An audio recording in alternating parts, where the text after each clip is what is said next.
the benefits, do a real cost-benefit analysis before one can make a decision there. Andy DeVille, it's your question to Sandy Traynor, please. Yes, why are you running and why should anybody vote for you?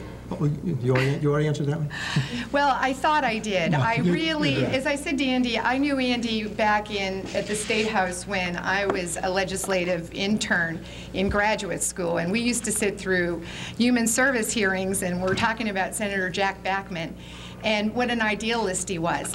It's hard to believe. I just had my 50th birthday and I still am an idealist. I do believe government should be a positive force in people's lives. I know people are disenchanted with government, and it isn't a noble profession any longer because of who's been there oftentimes. But I truly believe in service to the community. I'm a product of the 60s. So I feel that running for state rep is just a natural culmination of the 22 years of commitment I've had to my community. And so that's why I'm running. I believe government should be a positive force and in people's lives, and I'd like to go and be that voice for the people of this district at the State House.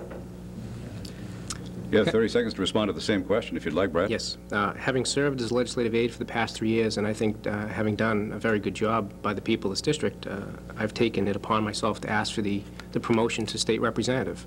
And that's why I'm running, because I think I can make a difference on the margin, because I understand the legislative process, and I understand that, and I'm enough of an idealist to appreciate that one person can make a difference, but not all the difference in the world. All right, Bob, if you would, your question to candidate Brad Jones. Whichever one of you wins on March 1st will arrive on Beacon Hill just in time to vote on a bill that recently passed the Senate repealing no-fault automobile insurance. How will you vote? Well, first of all, I'm not convinced that the Senate bill will be the one that is reported out of the House Ways and Means Committee. I think that there are obviously a number of different aspects to auto insurance. Whether you have no fault or you go to a fault-based tort system. One of the interesting components that I heard may be included is an arbitration system, so instead of going to court, if you repeal no fault, you would have an opportunity to go to arbitration. I would like to support a bill that includes consumer choice, but also a bill, and I think any bill that reforms auto insurance has to include significant penalties to crack down on fraud and abuse, which by some estimates account for up to 40% of the costs involved in auto insurance in the state, and that's disgraceful. 30 seconds, Sandy. No fault. Massachusetts was the first state in the nation to have a no-fault insurance, auto insurance bill. And for many years it worked well until people figured out the loopholes. And then there was some reform to the no-fault back in '88. And it didn't take long till people found the loopholes and were able to fake injuries and build up the cost of their medicals. And so here we're facing another issue with how do we get controls over this escalating cost of auto insurance. Is the verbal threshold the way to go? It certainly would be another option. But invariably, people will find a way, and lawyers will help them find a way to make money when two cars collide at an intersection. Just a quick reminder here. Thank you. You are watching and listening to the two candidates for state representative. A special election, as you know, is coming up on March 1st, and the winner of that election will replace Rob Krikorian, who has served ably as our state representative and has now joined the Weld administration. We're going to go until approximately 9 o'clock tonight with our questions, both from our panelists, from the people here in the audience at the lecture hall at Reading High School, and from you at home. So if you'd like to jot down the number, or if you think about getting to that phone call, why don't you do it now, because we'll start taking them out in the control room, and as soon as they have some, we'll either put you on the air directly if you'd like to do that. If you're a little shy, we'll write down your question, and I'll take the liberty to ask it and phrase it as best we can. The number is 944-4175. If you'd like to call and participate from home, we'd appreciate that, and stay with us as part of our television audience. We still have some time to go and still some issues to be discussed with our candidates tonight. All right, back to our panel of reporters, and let's see, we're returning to Ken McGuire from the Daily Times Chronicle. And Ken, if you would, I believe your question goes to Sandy Traynor. Sandy, what, if any, legislation would you introduce if elected? Well, I would probably be more in a position to support existing efforts. I didn't have an opportunity in my opening statement to talk to you about what's important to me. Certainly, I'm very interested in the economic situation in this state. For the last 3 years, I've been in every industry across the state of Massachusetts, and there is a decline of jobs in our state, no matter how the numbers are served up in a monthly fashion. We've had significant job loss in this state. I believe it's state government's responsibility, as Governor Weld likes to quote David Osborne's book. Government should be steering, not rowing, and therefore I would be very interested in supporting opportunities for job growth in this state.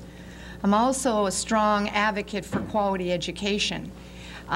We need to be looking at the violence in our communities, the explosion of violence on the city streets.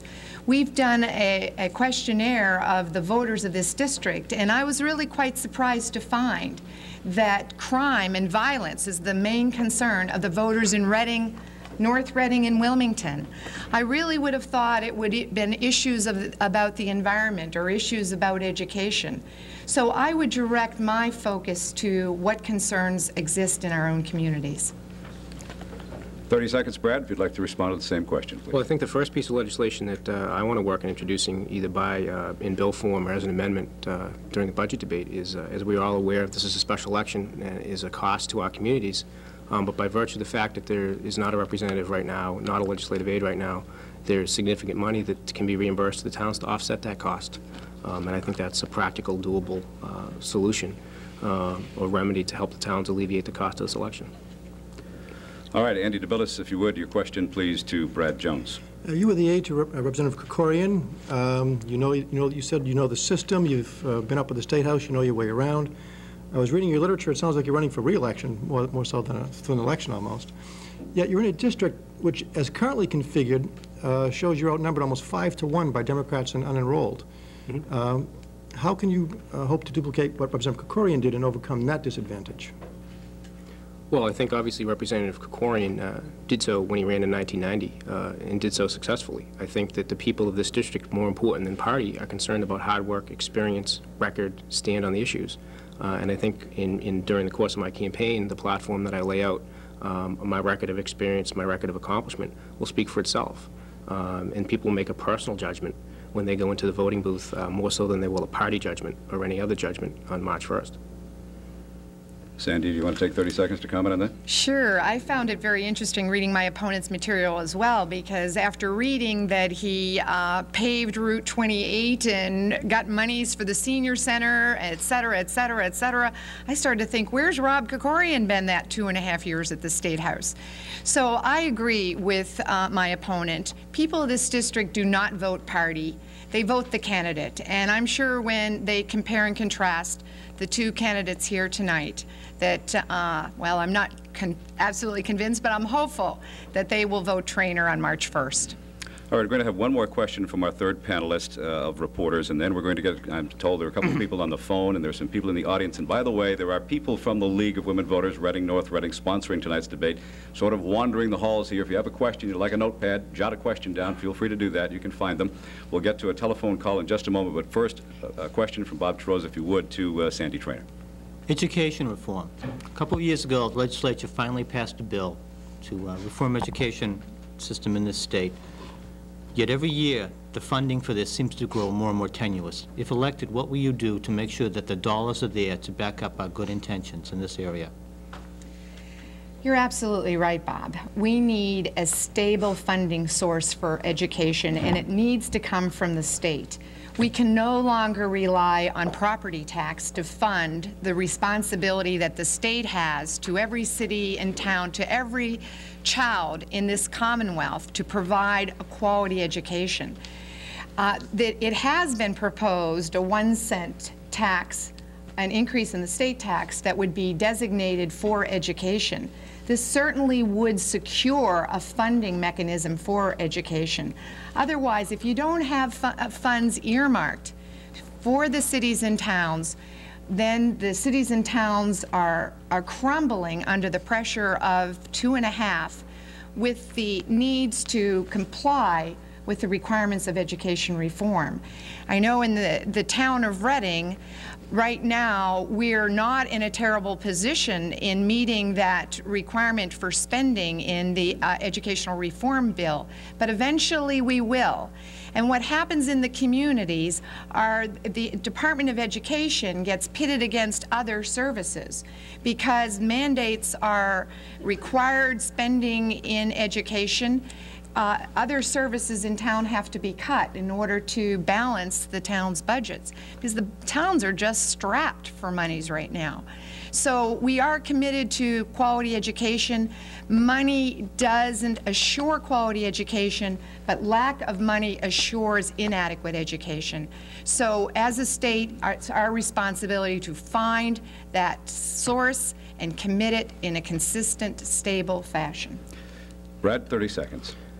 Clearly, education is the first priority of state government, and funding it should be the first priority. I believe that the money that is necessary to fund an adequate education system can be found within the existing budget without resorting to raising taxes. I don't believe that if you spend twice as much in education, you get twice as good in education, and so forth and so on. One of the fundamental problems I have, and when facing it as a member of the Board of Selectmen, is the requirements of spending, and that doesn't guarantee a better education. I would rather have the being stopped. Do you want to finish your thought? Go ahead. Well, I would We're not rather too have strict. the state establish goals to achieve an education and let individual communities work towards those goals and take advantage of their assets that they have. Reading has particular assets, North Reading has other assets, Wilmington has even further assets. All right, thank you very much. 944-4175 if you'd like to ask a question from home. And I'm told we have a caller on the line. I trust this person would like to be heard themselves. All right, let's see what happens here. Hello, caller, you're on the air. What have you got? Hello, thank you. A question for both candidates. Could you give us your views on how you would work with the current administration to pass very strong crime legislation to help the cities of, or the towns of Reading and North Reading in this district? I'd like to specifically understand your position on trying to tighten up the crime problem that we have in this state. Thank you. Thank you, sir. Brad Jones, you have the first minute and a half with that. Go ahead. Thank you. First, I support the governor's effort to pass a 3-time loser law so that a violent felon spends the rest of his life behind bars.